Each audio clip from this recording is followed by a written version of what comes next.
half the battle. We're recording. Okay, good evening, everyone. We want to welcome all the new gardeners and all the returning gardeners to our 2023 Chinquapin Organic Gardens New Gardener Workshop. So we have done this the last few years since COVID started as a way to kind of provide tips, information, just generally meet each other online and talk about what we do at the gardens and let you know who the board members are. So that way we can kind of give you a rough introduction. But what we really hope is that we will meet many of you when we are out in the gardens. First and foremost, Chinquapin is a community garden, and we do like to help each other, meet each other, share information, share seeds, share plants, all of those things. Excuse my crazy dog behind me going nuts. Every time I get on Zoom, she likes to talk to everyone. But so we just want to go through some information today, and we have Donna Lee, who is a gardener, but also a master gardener, who's going to provide some info. Stacy is going to talk about our food bank project. And then I will go through some information about weeds and various pests that we have. But if you guys have questions as we go along, if you'll put them in the chat for now, Ann and I are going to monitor the chat as we go, and we'll have question and answer time at the end. Questions we can answer in the chat, we will as we go, and then we're open for discussion at the very end. So to start off, I'm going to turn it over to Richard, who is our board chair, and Ann, who is our vice board chair, and we will go around and do some brief introductions, and then I'll let them kick it off. So Richard, I will turn it over to you, and thank you all for coming.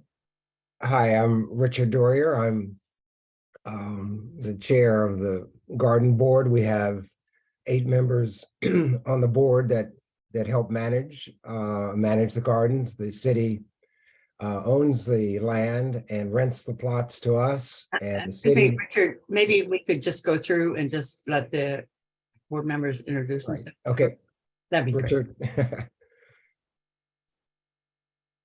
Okay. And how long have you been gardening there? This will be my 5th year. There you go. I'm Ann Saul, and I'm in Garden M5, and this is my 19th year. And every year I learn something new. Catherine, do you want to go next? Elizabeth? Catherine, you're on mute.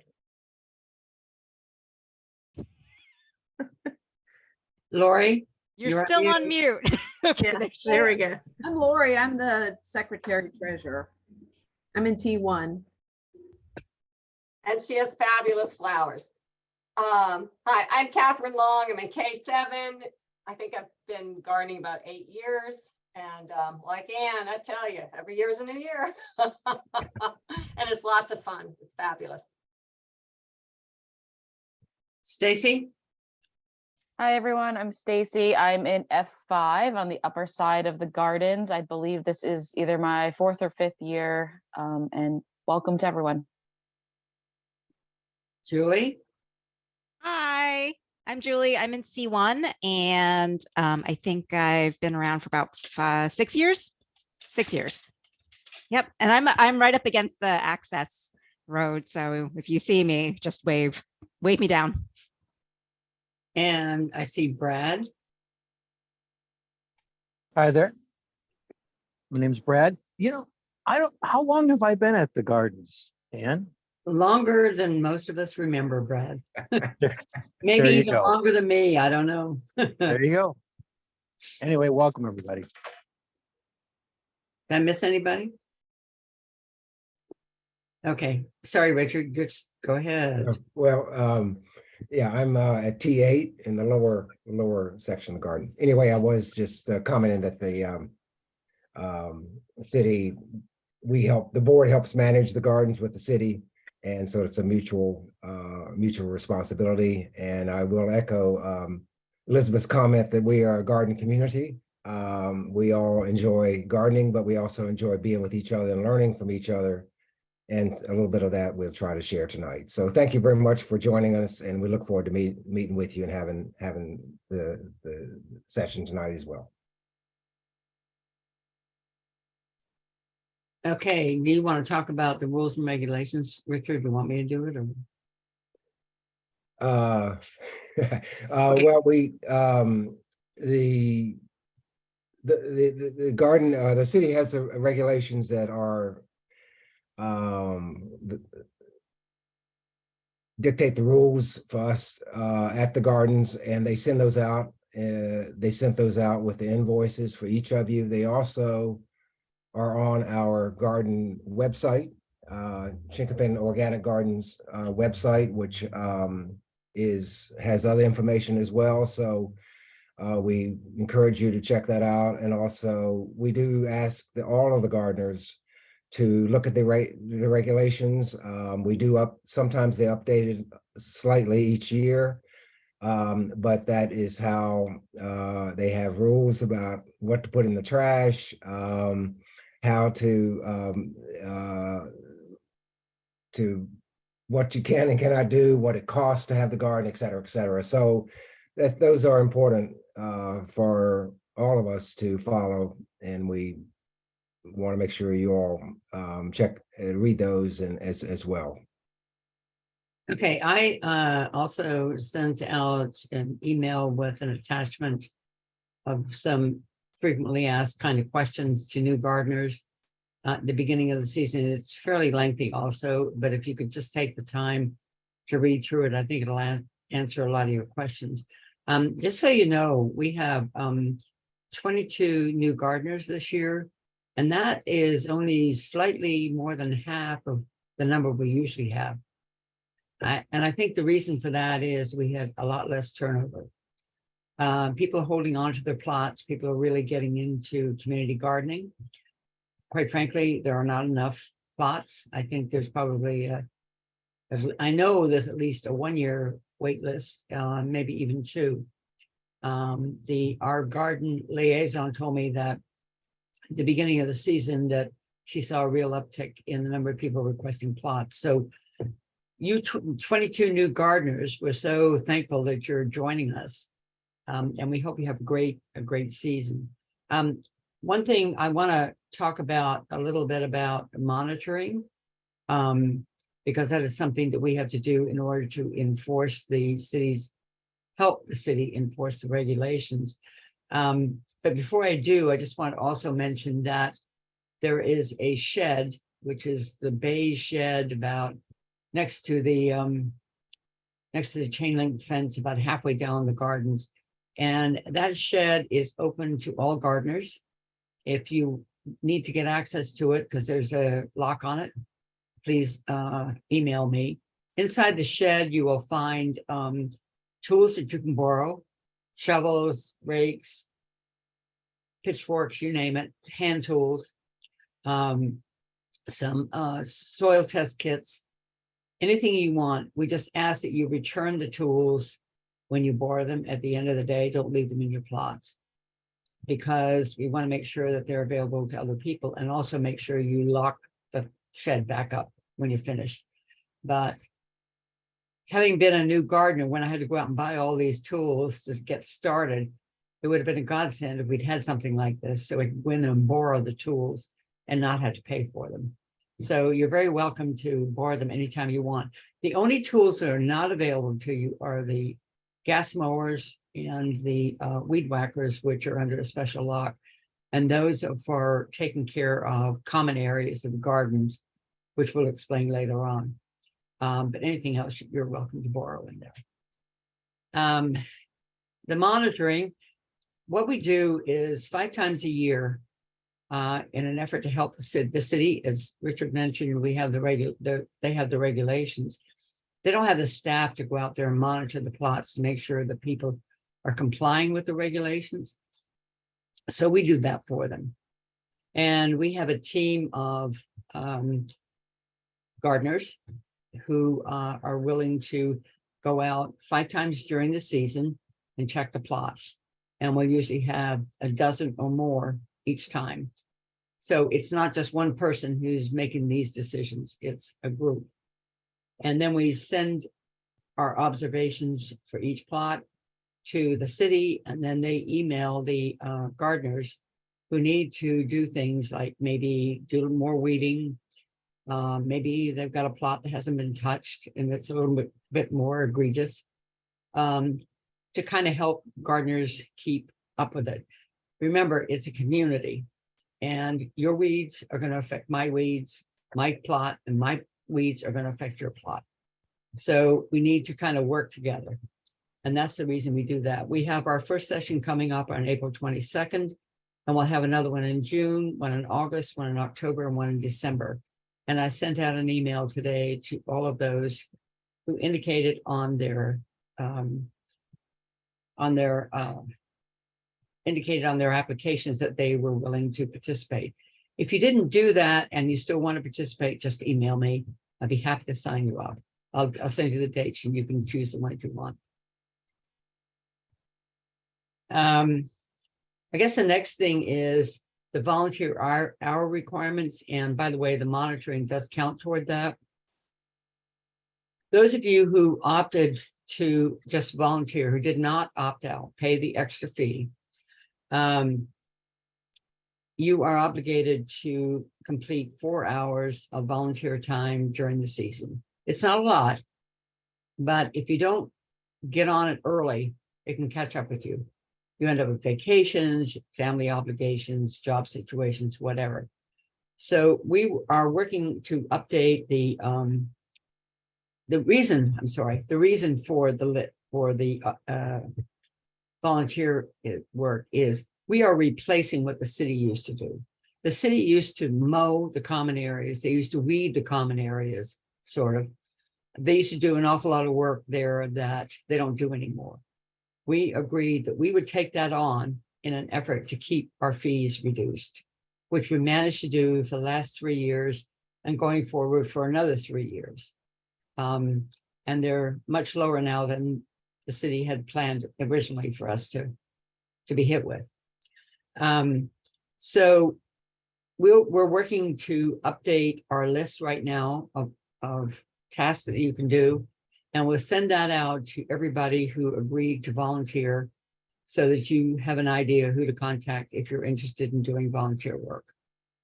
And again, I strongly encourage you to sign up sooner than later to do that so it doesn't catch up with you at the end, because if it does, then when you try to renew, you'll have to pay the opt-out fee. Okay, that's it. If there isn't anything else on the basics. That we need to know. That's great. Thank you guys for the introduction and kind of explaining everything. The rules are really detailed. I do also want to stress we didn't want to go through everything, but we are an organic garden, so please don't put Roundup on your pathways to try to kill the grass. That's not organic. And try not to, there's height regulations for how high you can put up fence posts and fencing. So just make sure you pay attention to those things in particular. But monitoring is an amazing, not only way to volunteer, but to walk around and see what everyone else is doing and growing. And you really learn a lot from doing the monitoring. So I did that my first few years, and it is a great way to kind of see what works at the gardens and what doesn't work at the gardens. And it's just a really good way to meet people and also learn about how other people, use their plots. So thank you, Anne, and thank you, Richard. Next up on our agenda are Stacy and Margie to talk about the incredible Chinquapin Food Bank project. So I will turn it over to you, ladies. Thank you. Okay, well, thank you, Elizabeth. Good evening again. My name is Stacy, and wanted to talk to you a little bit about the food bank project along with my partner Margie. We are the contacts for the food bank project this year. I'll give you a little bit of backstory about the project, and then I'll lead in and maybe request a little bit of your assistance. So the food bank project kicked off in May of 2020 when the pandemic was at its height, and it was to grow, harvest, package, deliver organic produce and herbs for those in need. And in that first year, we had about a dozen volunteers and 2 plots, and team members took turns planting, weeding, and donating materials for those plots. The project started because the city was not taking new memberships at that time, but the space was available. And that first season, we were able to donate 4 to 6 boxes of produce, giant flats, weekly to the Mother of Light Center in Alexandria. The next year in 2021, there weren't any dedicated plots, but we took on some plots that gardeners had given up. And that was great and that worked well. But at the end of the 2021 season, a few of us got together and we decided that we really wanted this to be in it for the long haul. So we proposed to the city a request to have dedicated plots moving forward. So the city agreed with our request, and the food bank owns C3 and G3. So we don't pay like a fee on them, but we do use them for the benefit of the food bank. There are 2 ways that we obtain food for the food bank. So we grow items in our plots, pick it and harvest it, send it off to the food bank. We maintain those plots. And the second way is from fellow gardeners like yourselves, what we call our vacation collection program. So if you grow too much and you're not able to use it all yourself, maybe you're getting sick of one vegetable or you're going away for the weekend or for out of town on vacation, just let us know and we collect your ripe produce and add it to our weekly delivery to make sure it doesn't go bad. It gets put to good use by the Mother of Light Center. And also we don't want any excess rodents or animals in our garden. So this is helpful to beneficial use.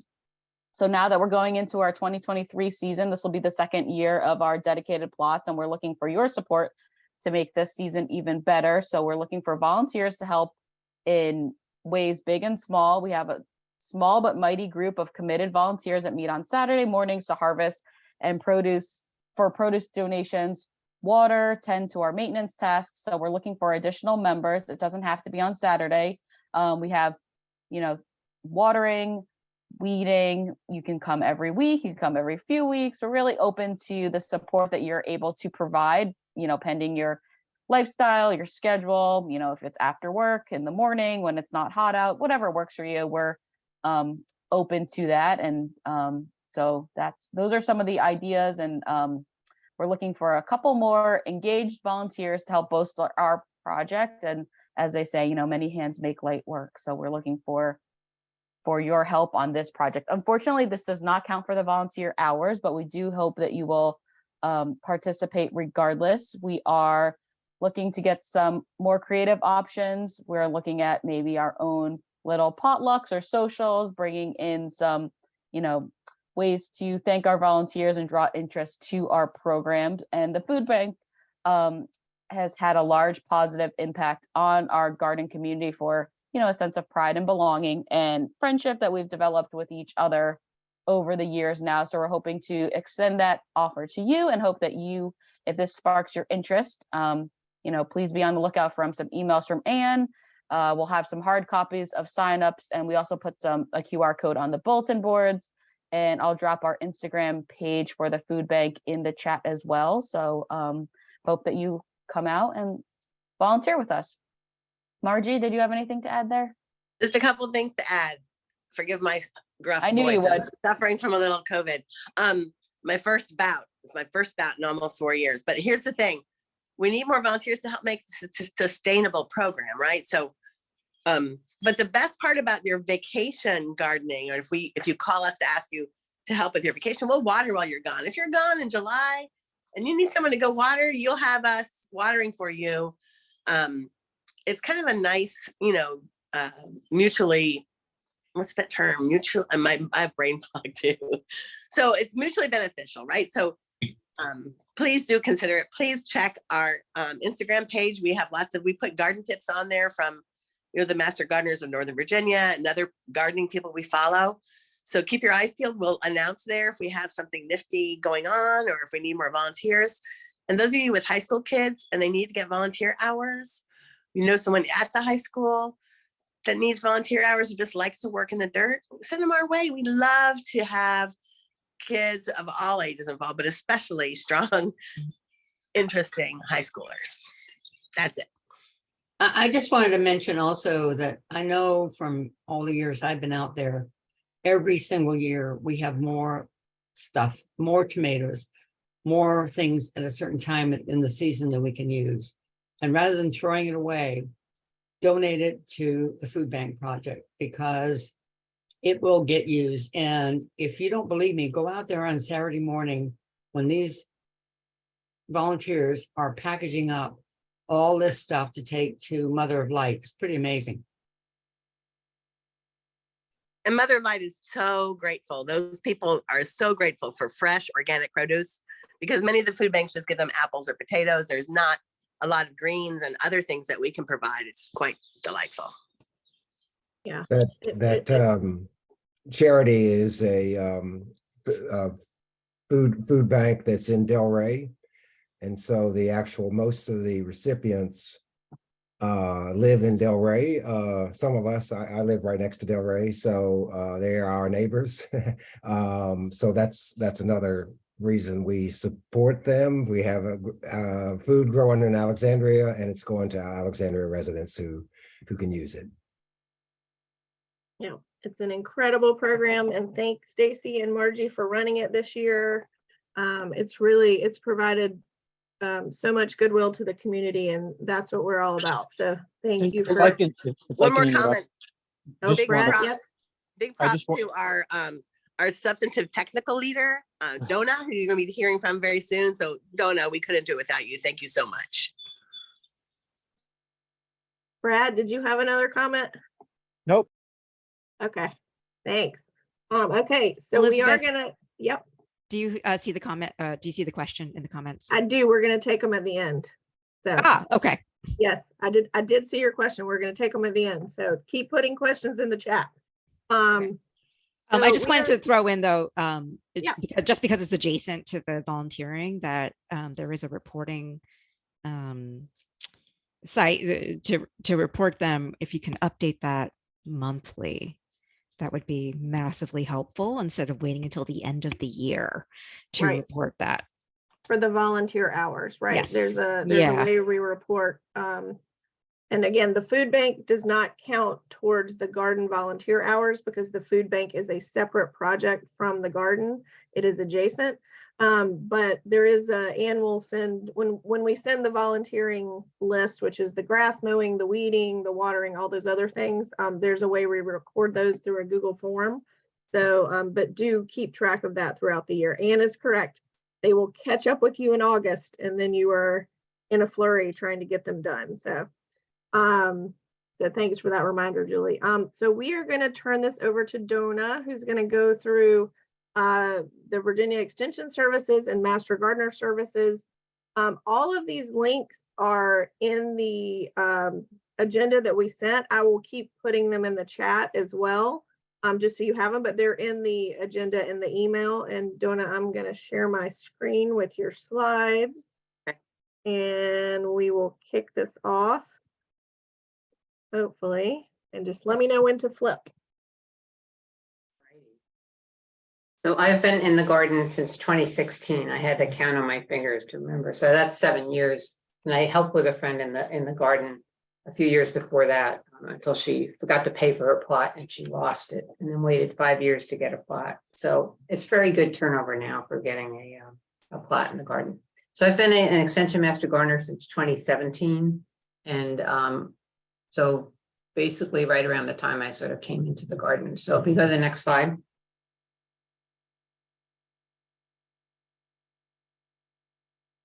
So Virginia Cooperative Extension is a program run by Virginia Tech and Virginia Commonwealth University down in Richmond.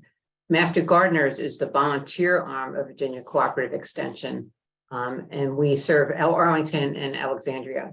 So the Cooperative Extension Office for Arlington, Alexandria is at Fairlington Community Center, which is located over on 3308 South Stafford Street. So that's quite close to the garden. You just go up Quaker Lane and it's just off on, I think, off 32nd Street to Stafford. So it's quite convenient and nearby us.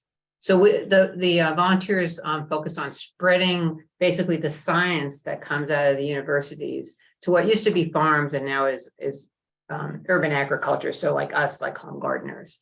And so the Master Gardeners in Northern Virginia, as you can see there, have been doing it. It's getting close to 40 years, not quite. So we have a help desk, and you can email the help desk at that address.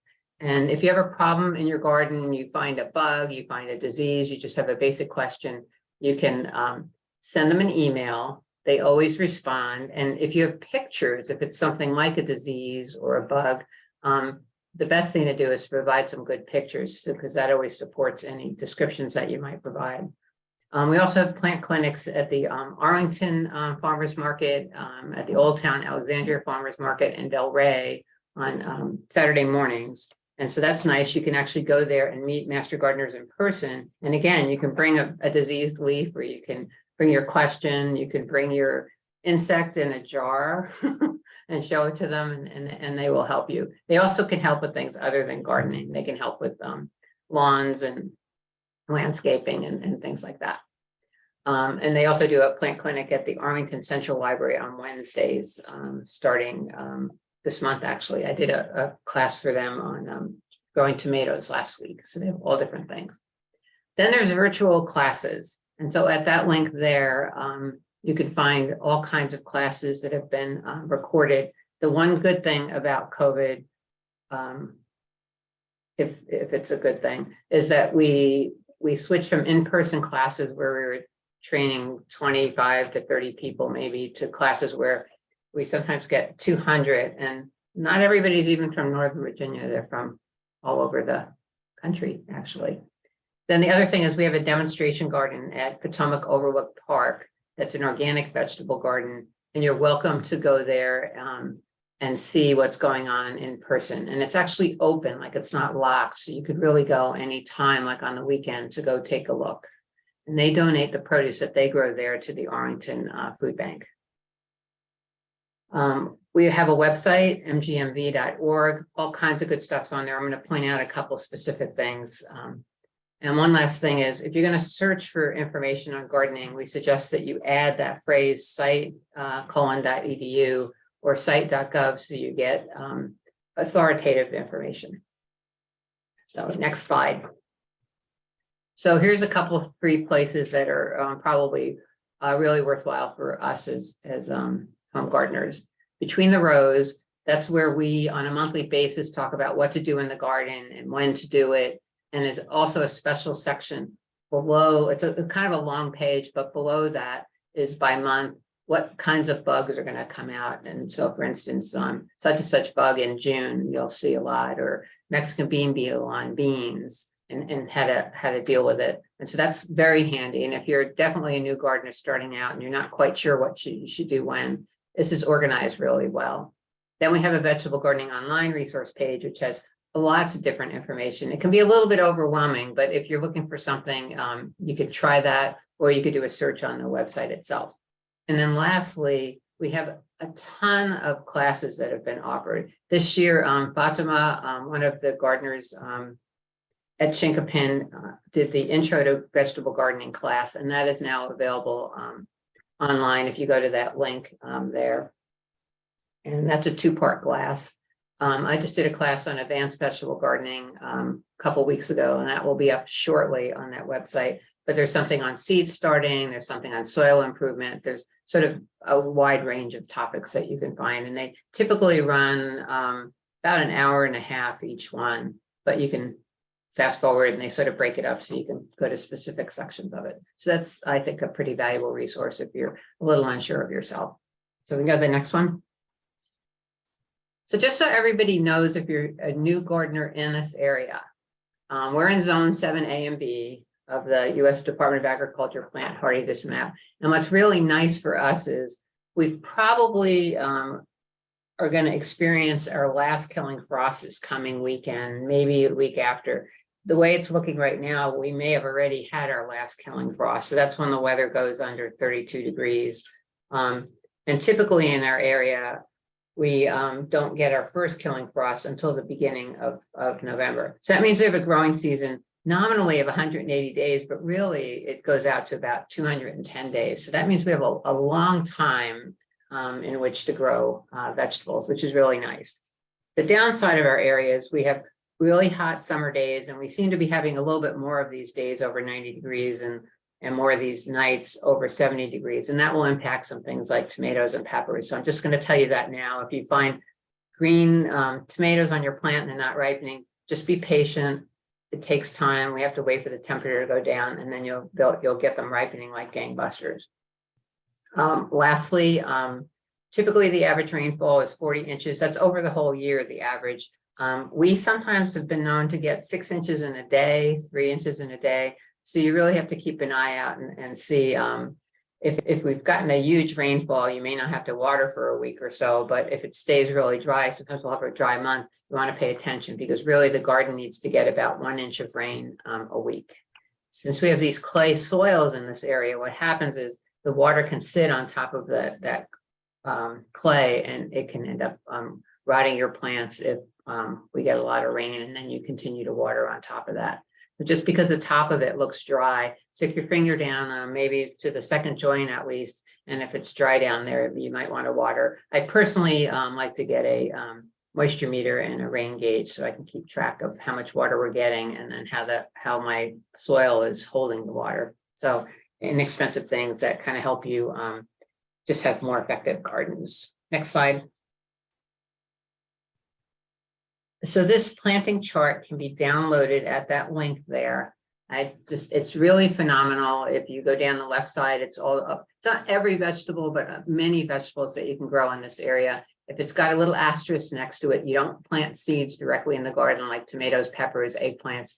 You typically buy transplants or grow transplants from seed and then put the plants out so that there's enough time for those things to grow and mature and then be able to harvest. So because remember I said we have this like 180, 210 days.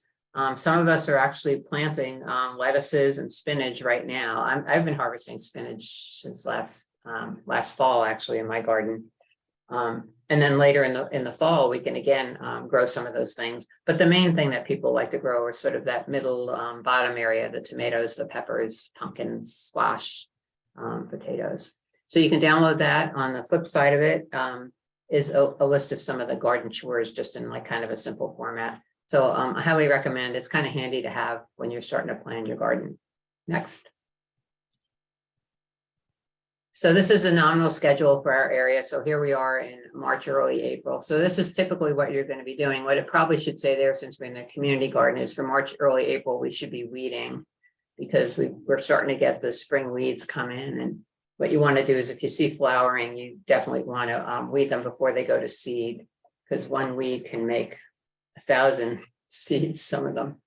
And I think Elizabeth is going to go into that.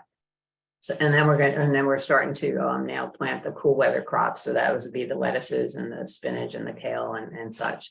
Typically in our area, we don't plant tomatoes and peppers until typically May. On occasion, we've had a late frost in May, like a sort of a freak kind of quick dip down, and then it warmed up again the next day. But that can damage those plants because they're kind of tender. So some people use the sort of Mother's Day rule for planting those things. But you see by the chart before, things can actually, you can plant tomatoes as late as June. So you have a pretty broad period for planting. But anyway, this is just kind of helpful for you to kind of give you some ideas of what you're going to be doing each month. And this is also covered in that between the rows where they have the monthly things, and that goes into it in more detail. So next slide.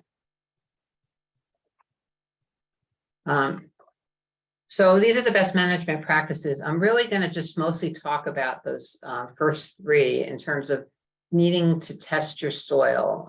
If you're new to the gardens and you just got your plot and you don't know how the plot was maybe conditioned and whether people tried to do some things to help with adding organic matter and breaking down the clay and whether they've been fertilizing, it's really helpful to test the soil. And Ann said that there are test kits in the shed, and there are also test kits available at Farrington Community Center. So let's go to the next slide because we'll talk about test kits. So plants need all kinds of nutrients. When you look at fertilizers, you'll see three numbers, and it's nitrogen, phosphorus, and potassium are the three main ones that they need. If you do a soil test, it can't actually test for nitrogen because nitrogen dissipates from the soil, and so it doesn't like last for long. And so nitrogen is something that we're typically having to add, but potassium and phosphorus Sometimes we might have to add, but then sometimes we might find that our soil has a higher buildup of those and we don't need to add any more of that. We might just add a nitrogen only fertilizer. So if you're a state resident, which we all are, you can get pay the in-state price for sending a test kit off to a soil sample off to Virginia Tech. What I do is it's about a half a cup of soil is what you end up gathering. But on the back of the form, it shows you actually how to do it, because what you want to do is if you have multiple garden beds or planting areas, you want to get some from each of them, doing like a cut down 6 or 8 inches and mixing it all together and getting it to dry, and then taking that sample and putting it in this little box, which if we go to the next slide, you'll see. So we have these boxes that you put together and you fill it up to a line, and that tends to be, I think it's about a half a cup or so. What I like to do is I like to measure it, make my soil sample, mix it all up and get it together. And then I like to take it and put it in a plastic bag, like a baggie, with the collapsed box and with this form that you would download from the website, because that's a lot easier to mail in a mailing envelope than to try to mail this literally the box is like, it's this tiny little box, which is kind of ridiculous. But they will email you back your results. Matter of fact, that's typically the only way you get them. So you need to put your email down there. And unless it's getting really busy, which it starts to get this time of year, you'll get your results back in about 2 weeks. And I'll tell you what the chemicals are. You can actually check the box for organic matter, which I always do. And I'll tell you what percent of organic matter you have in your soil. And it'll give you some recommendations on what you need to do. What I have found in Chinquapin, because I think it was built on an old housing community, like a World War II like housing complex, maybe because of concrete and stuff, our soils tend to be alkaline. And what we really would like to have is our soils be like slightly acidic. So we'd like our soils to be in the 6 to 7 range, and they often are like 7.4. Doesn't mean you can't grow in them, but it means that over time you want to add more organic matter, because that can help over time bring the pH of the soil down. And if you get the soil test kit and you're not sure how to interpret it, I can help, or people can help on the help desk or at the at Fairlington at the Virginia Tech at the BCE office. And that is it. Next slide is just my information. Again, on the website. Oh, I think I should have put HTTPS. Sorry. Feel free to contact me. I'm in M6. I'm often there during the weekend, on the weekends. So stop by and visit. And that's it.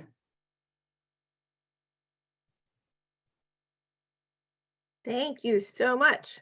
Amazing information. Oh, got really dark in my room. Sorry. Let's see. Sorry, I'm trying to find my agenda. Thank you, Donna. Guys, I cannot tell you how much information is on the Master Gardener website and how much the monthly Between the Rows really helps you set up for success and gives you the tips every month of things you need to do. So just check out all that information. Again, it was all linked in the agenda that Ann sent around for this meeting. So I also post the to-do list in the kiosk every month, because it's a great list if you want to know what you ought to be doing in June or July. And also, I would highly recommend, if you're new to gardening, that you watch the recorded videos that Donna mentioned, that one of our gardeners did on beginning vegetable gardening. It was excellent. They were both excellent, and so was hers. They were great workshops. You just get a cup of coffee and watch them. You'll really learn something. yeah, they're amazing. So much good information. Ann, I have you up next to talk briefly about the Chinquapin compost project. Yeah, and this is very brief, but a couple of years ago, one of our gardeners who had been collecting coffee grounds from a local coffee shop, we talked to him about setting up a little compost area. It was down in the lower end of the gardens, right next to the compost bins down there. And Andy Biley, who has plot S7, has headed this up. And here's the deal. If you want to participate and you have, waste from your kitchen scraps and coffee grounds, and you want to participate, if you donate to that, then you can reap the rewards. And Andy will tell you what you need to include or not include. He has usually two piles going. One pile is for the new stuff where you dump it in, and then at some point he has you stop that and it becomes the cooking pile. And then when it's all done, he lets you come and get the compost. So if you want to participate in that, you can contact Andy at andybiley@yahoo.com, and it was in the agenda. And if you don't remember that, just email me and I'll give you his email address. Perfect. Thank you. And I'm gonna share the screen again.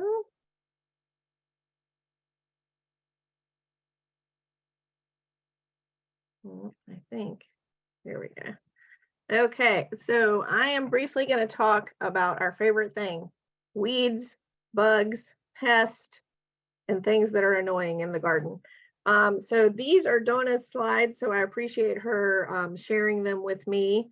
So right now, in my yard, in my plot, all over Alexandria and Arlington, these are the things that you are seeing popping up. So as someone mentioned earlier, your weed in your plot is going to seed and it's going to blow into my plot and it's going to keep spreading weeds all over the garden. So this is why we do the monitoring, and this is why we try to keep on top of the weeds and make sure everyone is contributing equally. And this is also why we try to do a really good job of keeping the pathways weeded and cleared and tamped down and covered in wood chips. And if you have a lot of grass in your pathways, that's fine. You can just, as long as you weed whack it and mow the grass and keep the grass down, that's also fine. Because that Bermuda grass and goosegrass is very hard to pull out of the pathways. But everything should be kept short and low so that the weeds are not spreading profusely to other people's plots and other parts of the garden. So these pictures Donna provided are just some very common weeds in the gardens this time of year, but also in other times of year. Right now in my yard and my plot, I have the hairy bittercress, are those adorable little white flowers, except for when they turn into seed and literally blow thousands of seeds everywhere. And my neighbor's yard in Alexandria is covered in them. And I'm terrified what's going to happen to my yard next year. But the point is, weed early, weed often, do as much as you can to suppress the weeds. Weed fabric is fine, it works great. If you lay it down, you can cut holes in it, plant around it. But leaf mulch, organic matter, wood chips work better because eventually they're going to decompose and they're going to contribute organic matter to your soil and feed your soil and make it better over the long run. In the winter, a lot of us do try to cover parts of our plots with heavy plastic or tarps and keep the weeds down over the winter. But right now you're seeing purple dead nettle, hairy bittercress. I've got the garlic and onions coming up, dandelions. Thistles are very prickly. So when I first got my plot in 2017, I made a horrible mistake and decided to till the entire plot. And it wasn't in horrible shape when I did it, but about a month later, oh, did the weeds come back. So there's and this is debatable, this is my opinion, there's a movement towards no till, no dig, because if you till the entire plot 2 feet down, all those weeds that have been suppressed underneath, the seeds come back to the top and they're going to regrow. And so it took me about 2 years to get all the weeds that I had tilled up and brought back to life, suppressed again in the garden. So I'm not saying don't till, just think about it before you do and know what you might be doing. So sometimes suppressing with natural, the leaf mulch, the wood chips is a better way to go. So these are just some common weeds. If you guys have more specific questions, like Donna said, the the master gardeners are always happy to help with these kind of questions, but a lot of these come out in clumps and super easily. So just if you keep it under control, you'll be way better off over the long haul. So this is just pretty much exactly what I said. Soil disturbance and digging and cultivating deeply definitely bring the seeds back up. If you pull them as you see them, you're going to be way better off. The walkways do have a lot of the running Bermuda grass, which is hard to get out, but once you dig out and start pulling, it's going to come out. A good method that a lot of us use for the walkways and paths is to put down cardboard, like all of our Amazon cardboard boxes, newspapers, wet that, and then put wood chips on top, and it just keeps suppressing the weeds in the pathways as well. So it's an excellent way to keep your weeds down and keep your paths clear, keep your garden neighbors happy. You share paths usually with 3 gardeners around you, sometimes 4, depending on where your garden is. So you need to work collectively to make sure those pathways are accessible and everyone can walk through them, and that the weeds stay out of each other's plots. So that's a really important part of the monitoring that Anne and her team do. So the other thing we have is lots of different bugs. I am not sure if anyone else has had luck growing cucumbers at the garden, but I always get cucumber beetles. If you try to go green beans, a lot of beans, I get bugs and they just decimate the beans. However, Asian and Thai long beans will grow. The bugs don't eat those for some reason, but they'll eat my French green beans in a heartbeat. But these are some of the common bugs we get. We also get, unfortunately, a lot of the squash borers, which attack the stems right above where your squash and melons come out of the ground. They bore into the stem, and they're these giant white, they're really disgusting looking. But you can cut them out and pull them out and try to save your plants. And I've done it. It actually worked. But so these are just kind of some of the common things that we have around the gardens. A way to combat this organically is to plant some different flowers and other plants and things that attract them and keep the bugs down. So, you know, there's natural ways other than pesticides to kind of work with this, especially for aphids and other things. And we encourage everyone to plant in your plot some pollinating flowers because it helps with the ecosystems of the whole garden. So the garden is obviously one giant garden. It's all very interconnected. We want to attract the good pollinators, the good bees, the birds. You know, the way to do that is to plant flowers in succession, things that will bloom in the spring and the summer and then in the fall. And they do help control some of these pests. The other thing I cannot say enough about is prepping your soil and making sure, as Donna was saying, do a test kit, add organic matter to your soil, compost, the leaf mulch. And we did just, Richard is actually going to talk in a minute when I talk about the other compost. We just got another delivery of compost from the city, which we'll talk about in a minute.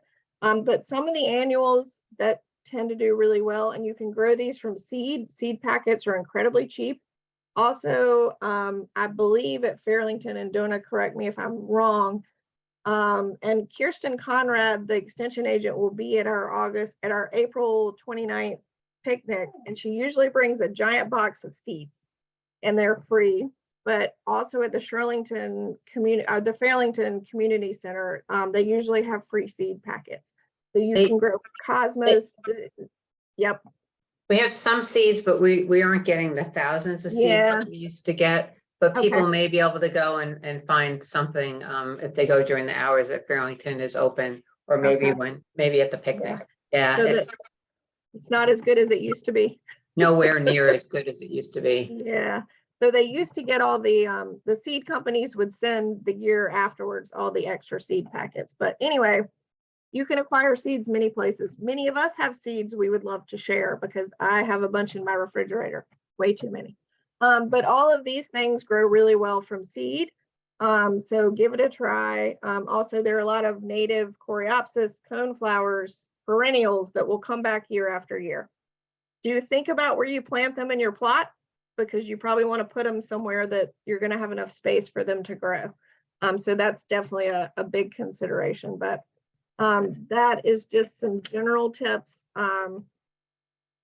for, sorry, the dog is going crazy. So the other two things we wanted Excuse me, to- Elizabeth, ma'am. before you leave the pollinating, Uh-huh. I wanted to let the new gardeners know that we have 5 beehives Oh, adjacent to our gardens. And so we want them in pollinating, those bees in pollinating our flowers, I'm sorry, our gardens. So again, the more flowers you can plant, the more bees it will attract. Yes, and they are in the, if you drive down the path around the back of the garden, the beehives are still all the way around the back side, right? Yes. Near the garden, yeah. Yeah. But yeah, the bees are amazing for us and for the honey that they provide. So yes, whatever we can do to help the bees, we need to do. Not only in the gardens, but if you have a small balcony, you have a yard, plant things for the bees. So several ways that we can improve the soil in the plots. A lot of the plots, if you've inherited a plot from someone who had it for a really long time and did a great job amending the soil, then you're probably going to be in really good shape. The test kits will really help you figure out that information. We normally get in the spring and the fall an opportunity to purchase compost from a local company called Earth Brew Compost, who comes and delivers to the plots. I remember from our board meeting the other day that the guy who owns it has hurt his shoulder. So the Earth Brew delivery this year may be slightly delayed. But Richard, I will turn it over to you briefly to tell us about the new city compost program and the big delivery that we got yesterday to the garden, which Ann did send an email about this today. So everyone should be aware, but Richard, I'll let you tell us about the compost. So the city is starting a new food waste composting service along with our yard waste and recycling. That's going to be by request for city residents. And part of that program was to use the food waste to compost, and then the finished product would be provided to the gardens, community gardens in Alexandria, as well as to some of the parks for the flower beds, et cetera, in the public parks in the city. So we just had today delivered a full mulch bin at the top of the garden, the upper mulch bin, a big, huge load of the city compost that's been provided to us. It's the same product as Leaf Grow, which you can buy in Home Depot. Many of us have bought that in the past. This is the exact same product. On the mulch bin, there's a sign that says Leaf Grow. And it's very helpful to put in your plot to deal with the clay soil. Any compost in your plot is helpful before you plant your vegetables. You can also put it around vegetables that you plant. But it's for right now, it's free through a grant that the city got for 2 years. So it's there for everyone to use. So help yourself. You have to use a wheelbarrow to get it to your garden, but we encourage you to use it, and it's a great new program that the city has that we are beneficiaries of. Yeah, and you don't need a huge amount of it, 1 to 2 inches on your plot, depending on how much clay you have, what the condition of the soil is, would be fine. So there should be plenty for everybody. And this, not to be confused, this is not the same as a leaf mulch that we get later on. The leaf mulch is there to help hold the moisture in the soil and hold down the weeds, but that's just nothing but leaves. This has an awful lot of other ingredients in it which make it a true compost. It's great stuff. Yeah, a lot. we also have wood chips in the bins to put for your paths. And then we actually out of leaf mulch right now. We are getting a load of leaf mulch that we'll put in the lower mulch bin in early April. So I hope to have that here in a couple weeks for you to use as well. Thank you, Beth. Yeah, and just watch out for Anne's email. She always provides excellent information when we get deliveries of things and when things arrive. So it's just, keep an eye out for all of the information. So the last thing up, I think, is we do, as we are a community garden, we love gathering, and we have 2 social events that we host every year. The first is our spring garden social, which is kind of our kickoff for the season. This year it's going to be on April 29th, so it's coming up in a few weeks. It will start at noon, and it is at the Chinquapin Pavilion, which when you exit the garden driving around the side, you see the pavilion over by the playground and the basketball court. That is where the social is. It is a potluck. So we, everyone cooks up their favorite dishes and just brings it. We will send information, but we bring a spoon, label your dish, let us know what it is.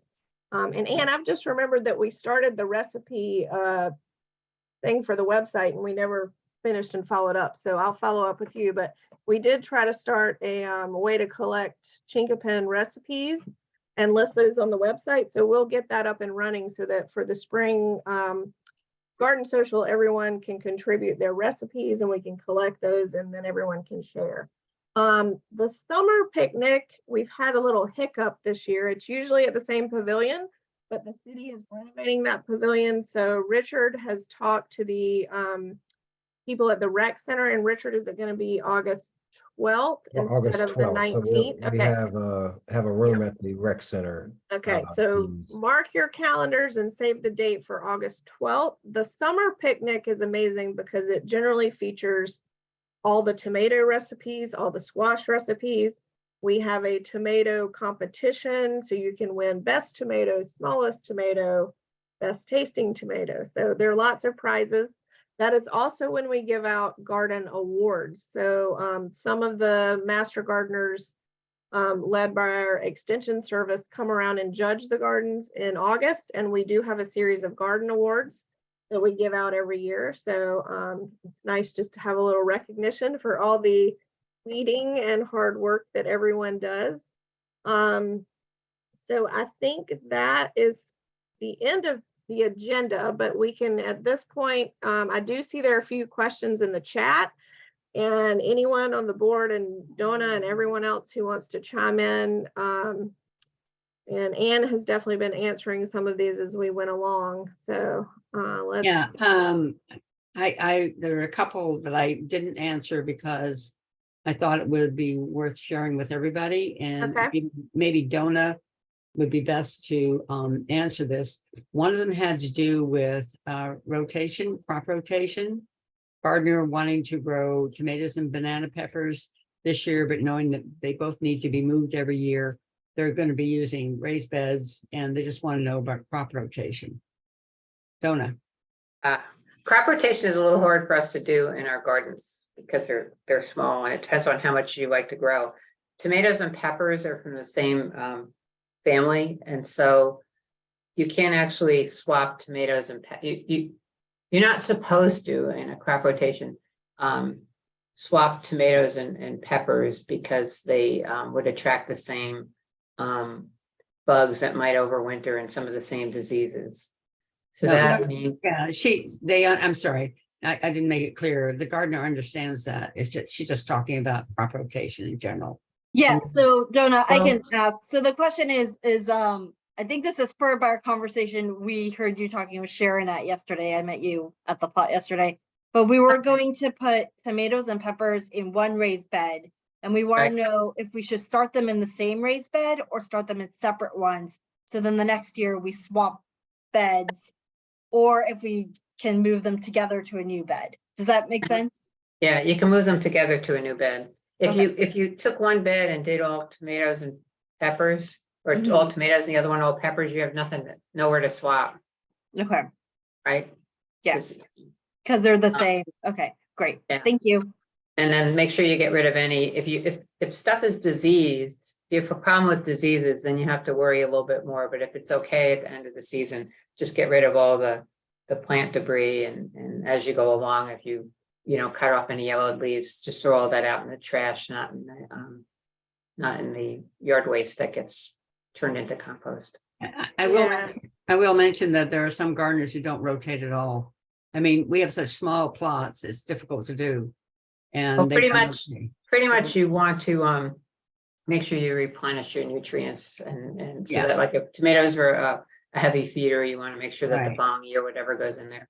My mom has a garden in New York, and she never rotated ever, and it was all fine, but she never got any diseases. Problem down here is we tend to get a little bit more diseases because of the humidity in the water and the high temperatures. So you just have to see how it goes.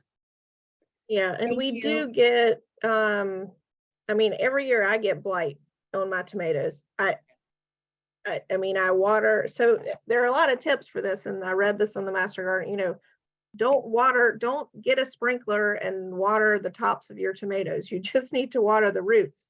Right. So get a watering wand, water the bottom, but every year I still get tomato blight in my plot. I've moved them from the outside of the plot, tried to grow them on the inside of the plot. They don't grow well on the inside, they grow better on the outside. So Donna, I don't know if you have any general tips on that, but I don't think once you have blight, you can really get rid of it because it's in the soil, right? Oh, there's two kinds. If it's early blight or septoria, they'll damage the leaves and occasionally the fruit, but you'll still get tomatoes, and you can just. Oh, I got a lot of tomatoes. The plants Yeah. looked awful. Yeah, so I just prune it, but what you want to do is put mulch down so that you're not, when you're watering, spraying soil up on the plant, so that anything that's soil borne gets transmitted to the plant. And you want to give it enough air. It doesn't need all of the branches and all of the leaves, so if it gets a little bit more air, especially because of our area climate, that can help. So you're doing some of the right things. If you get late blight, that's a problem. I haven't seen that. It's a different animal, and you have to you lose the plant, and you may have a problem with that disease in the soil over the long term. But pretty much it's been septoria or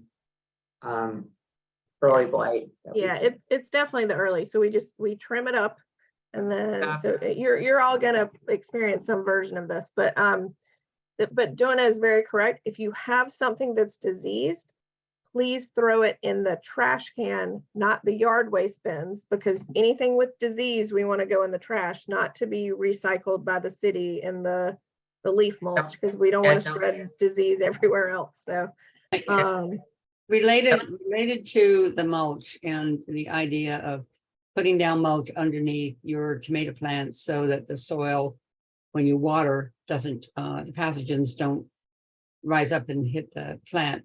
Somebody asked about using wood chips only for paths, but leaf mulch in the gardens. And actually you can use chips in your plot too. Donna, want to talk to that?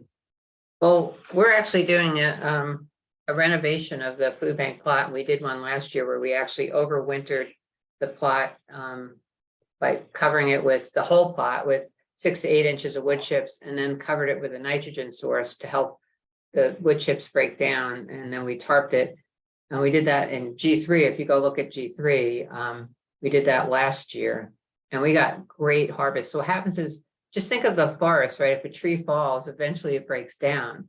So the wood chips are going to break down. And so what we ended up doing was the wood chips on the surface, it still looks like it's wood chips, but if you dig down, you'll see that underneath it's turning into, it's breaking down, and it's adding to your soil. So especially if you have a spot where, if you have a plot that looks deficient of soil, that's a way to over time build up the soil in the plot. But you need to make sure that you put some nitrogen with it if you want it to break down, and you need to aerate it. And we have a broad fork in the shed that I can show you how to use.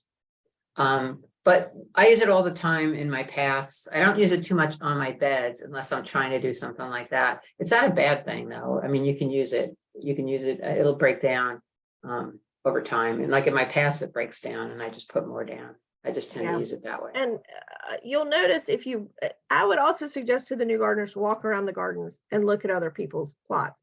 A lot of people have smaller raised beds within their plot structures, and you can use those wood chips around your raised beds as walking paths, but it also does help to, you know, break down and, but it's a great way to keep the weeds out of your internal parts of your plot if you put up raised beds. Like I have weird wooden things on and we put it all the way around the outside of our plot just to keep the Bermuda grass from, well, to try to keep the Bermuda grass from sneaking in, which has worked fairly well. So I think there are multiple ways to use both of these things. I don't think wood chips work well if you're trying to plant as a growing medium. If you're trying to plant, like say radishes or carrots or something, like at the very least, you might want to, if you put wood chips down, like say already, you might want to kind of like separate it. And in that area where you would really want to plant your seed, take some of this new leaf grow stuff and put that in there to give a nice bed for the seed, you know, to create a nice seed bed. You know, for something like a tomato where you're going to dig a hole among the wood chips, it should be fine. Although you really don't want the wood chips touching the stem of like the tomato plants or the pepper plants or any of that. You don't want it right up against it. Yeah. One of the gardeners was asking about his layout didn't work as well last year, and asking if there's a perfect blueprint as to what a large space should look like. There really isn't, but just like Donna suggested, go around and look at what other people are doing. There are some online tools for garden layout if you want to get into that, but take a look at how other people are planting their plots. Every year we change, and we have to change sometimes because we have to rotate. And so you just keep experimenting and try something new that might work. I Don't think most of us are using raised beds, and I think it's effective to have raised beds where you can, multiple raised beds in your plot that then you can rotate one vegetable each season within each bed, at each bed, and so you can rotate around. So, and then that you can walk between the beds, gives you, so that's what a lot of us have. You'll see the different ways when you walk around, as Anne's saying, to do that. Yeah, you'll also find, and I put in more raised beds when I had some issues with some flooding. I'm not in a lower area, but the gardens, as you know, notice it's not level. It all flows downhill, and so does the water. So if we have heavy rain, it can flow into your plot. And if you have plants that have shallow roots like peppers, it'll rot their roots. So if you put in raised beds, it helps raise that soil level so you can keep it out of the water. I don't think it's, I don't think it's necessary to have raised beds, but it depends upon where your plot maybe is located. Yeah. I didn't have raised beds for the first 6 years I was in the garden. I really only have them now because my garden partner gifted them to me. Otherwise, I probably wouldn't have raised beds. Somebody mentioned, I hadn't seen this before, Donna, but one of the new gardeners said her plot is bare, and she has tons of small jumping spiders. I have not seen that. I guess maybe the person can send me an email with her plot number. Yeah, that's take a look. Jennifer, if you'll do that, or I can look. Yeah, and I've had those though. I had a lot of them because I have that wood planking around the outside, and so if I'm digging around the outside, I get a lot of the jumping spiders. They're really small, but they just kind of hop around.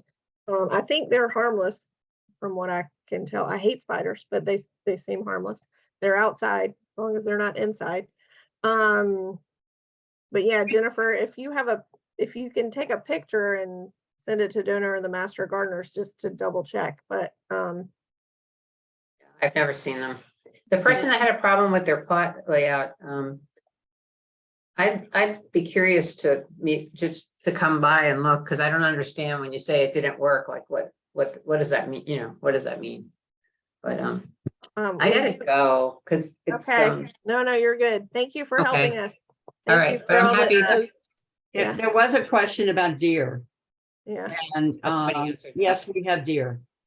yes, there are And lots of deer. They will They eat live down- everything. They live down in the woods on the south end of the gardens. And they love to come and have lunch, not lunch, actually breakfast and dinner. Because they're usually there in the early morning or in the evening. And that's one of the reasons we have so many plots with fences around them right now. They do tend to go for certain types of plants. I grow a lot of alliums, onions, garlic, things like that. They don't like that. So far I don't have a fence, but I may have to put one in at some point, but yes, it's an issue. Yeah, and a lot of us have put up the fencing for that reason. I am very internal in the gardens near the cross of the two sidewalks, and I'd not had deer issues. And then I went one day and my beets were completely decimated and gone. Like the tops were eaten, they were pulled up, they were everywhere. So I think you might think you're immune, but Ann is correct. Alliums, onions, I think rosemary. There's some things that definitely deter them, but Tomatoes, Yeah. deer don't eat tomatoes. yeah, they don't eat tomatoes. So that's Just yeah. Google if you Google what vegetables deer like and they don't like, you can get some pretty good info in about what you could grow if you don't want to do the fence. Yeah. They won't eat the tomatoes themselves, but they will sometimes lop off the top of the tomato plants. If you have them in cages, they're less likely to be able to get at them. Yeah. But I've seen them lop them off. Yeah. Alexandra has a question about her plot being carpeted in mini weeds, what we think is garlic, mustard, and some other.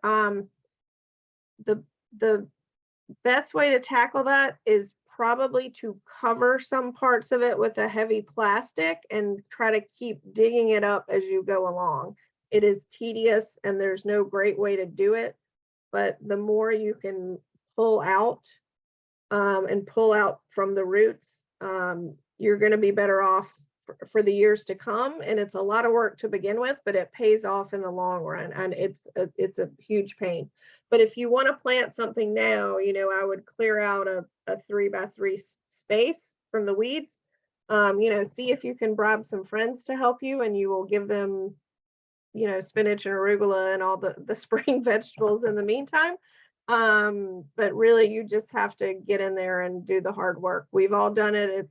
I cleared about half my plot the first year and covered the other half and just kind of worked with it as I went along. But I don't know if anyone has other good tips Yeah, we just for to add, I weed mean, clearing.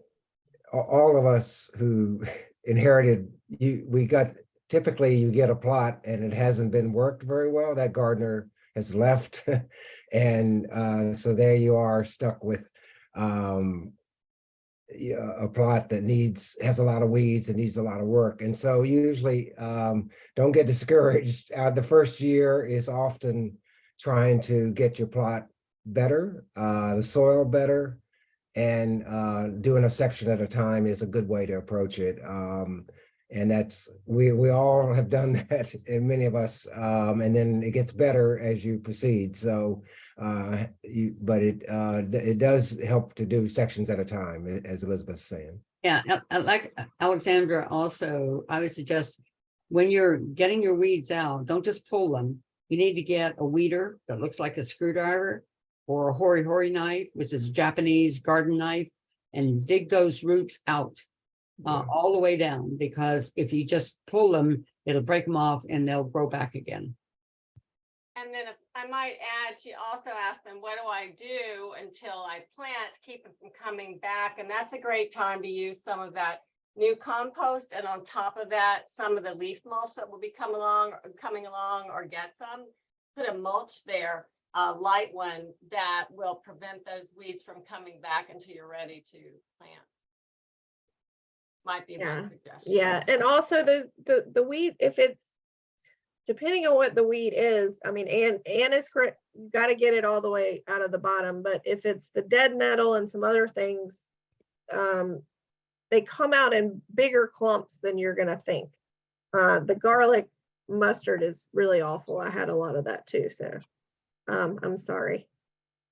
Yeah, it's no fun. We've all been there, but be diligent, and if you keep on it, it will get better. Do we have any other questions? And people are free to just talk and ask us questions. You can put them in the chat or feel free to. Can I ask out chime loud. in on the Yeah. fencing? So Yeah. I just want to make it clear, you're not required to put up a fence around your plot. I know a lot of people do that, but you don't have to if logistically you can't, because some people will dig down and they'll hit concrete and it turns into a whole thing. So also, if you do put up the fencing, just make sure it is in fact vertical and perpendicular to the ground. It is a safety issue if it's like kind of wobbling around or like in the path. And the other thing is that the fencing doesn't stop the small critters. So you can stop the deer, but it doesn't keep the birds out. It doesn't keep the little guys, the mice, the Squirrels and squirrels. Chipmunks. Yeah, the chipmunks. Chipmunks. Yeah. We have some really adorable forest animals, but they also come for their snacks too. So just don't get discouraged if you go through all the trouble of putting up that fencing and then you find you still have little bites taken out of your stuff. That's what's going on. Is we do have a full, very healthy ecosystem of animals. I do want to mention add to what Julie said about type of fencing. Please use the metal posts, the sturdy ones, not the things that look like just little flimsy kinds of posts, because they'll fall over. And the other thing is, on the netting or fencing material you use, the best thing obviously is wire, but at least use something that's very strong. What happens if you use the flimsy stuff, it falls into the path, it creates a tripping hazard. And I have also seen birds get caught in that stuff. The stuff that's really flimsy. Yeah, And, I've pulled a bird, a hummingbird, and butterflies out of there you go. the fencing. Yeah, So, yeah. If your fencing is like has a like a lip or is folded over onto itself, they'll get stuck in that little pocket. So Right, something that's perfectly perpendicular to the ground is going to keep things from getting stuck Right. in But there. it's also, Julie, the type of material. Mm-hmm. The flimsier stuff will get them caught. You need something that's much sturdier. Coincidentally, if you like hummingbirds, there are some beautiful ones that hang out in our garden. yeah. Joe is asking about climbing weeds in the fencing. Oh, do we have morning glory in climbing weeds? Yeah. And Yep. once Yep. Dig them out of the ground. Yeah, pull them out right when you see them. The morning glory, the white morning glory, I believe is also known as bindweed. We plant some morning glory, which is different colored, which is different, but that bindweed is everywhere. It grows up my tomato cages every year. You just have to, again, pull it out and don't let it go to seed, because once it goes to seed, it's just going to be all over your plot. So again, it's just pulling and being consistent and trying to get after it before it really attaches to everything. But there's no good answer. Yeah, that is kind of the other downside with the fencing, is that it does make weeding that much harder for you, because things are going to grow up right in that line. And don't forget that even if you have that fencing up, you'll still be responsible for the path that's on the outside. I know people they mark their lines and then they kind of stay inside of them, but that path on the outside it still needs to be nice, clean and clear and walkable. And stuff just loves growing in that little Yep. ditch where those fence posts are. So you may find that it's worth it, you may not. So And you'll have also to think about that. make sure that your fence is inside the plot markers. We've seen some people put theirs up on the outside, and when the plot markers have to be replaced, we can't get to them because they're inside your fence. So keep the plot markers inside. Keep your fence posts inside the plot markers. Right, Catherine? Catherine's in charge Yes, of the plot please. markers. Please, very much. And also, it just also keeps the pathways from getting shorter, smaller and smaller and smaller. People put them on the outside of those. Yes, markers. They that's should true. be on the inside of those markers, but yes, thank you. All right. Do we have any other questions from the field? Any other thoughts? This is a lot of information. We are all here to help. If you see any of us out in the gardens, we're here to help as much as we can help. You know, we've all been doing this for at least a few years and generally have, so we will tell you what we think, whether it's good advice or bad advice. We have our opinions about things, but we're always happy to talk gardening, and we love meeting the new gardeners and encouraging you. Like Alexandra, we've all been through it, so we understand. It's awful, but you know, it took me 3 years to get my plot really cleaned up, and I mean, if you go out there right now, there's still weeds, so you know, it is what it is. But Weeds are part of gardening, but we Yeah. all enjoy the vegetables and eating those. That's the fun part, and it's fun to be outside too. yeah, That's right. A good group there, and all of us enjoy being outside and working in the gardens on a pretty day. Couldn't be a nicer thing to do. So I think it'd be good to have you there, and I know you will enjoy it. Thank you so much. This was really informative. Great. Okay, thank you. we are Thank you all also- for coming. We recorded this and we'll post it up on the website if you want to go back and listen to yourselves or us again. We'll make it available because we know there were some gardeners who weren't able to make it. All right. Well, thank you, everyone, and we will see you out in the gardens, and happy gardening for 2023. You're Welcome to the welcome. gardens. Bye-bye. Bye-bye.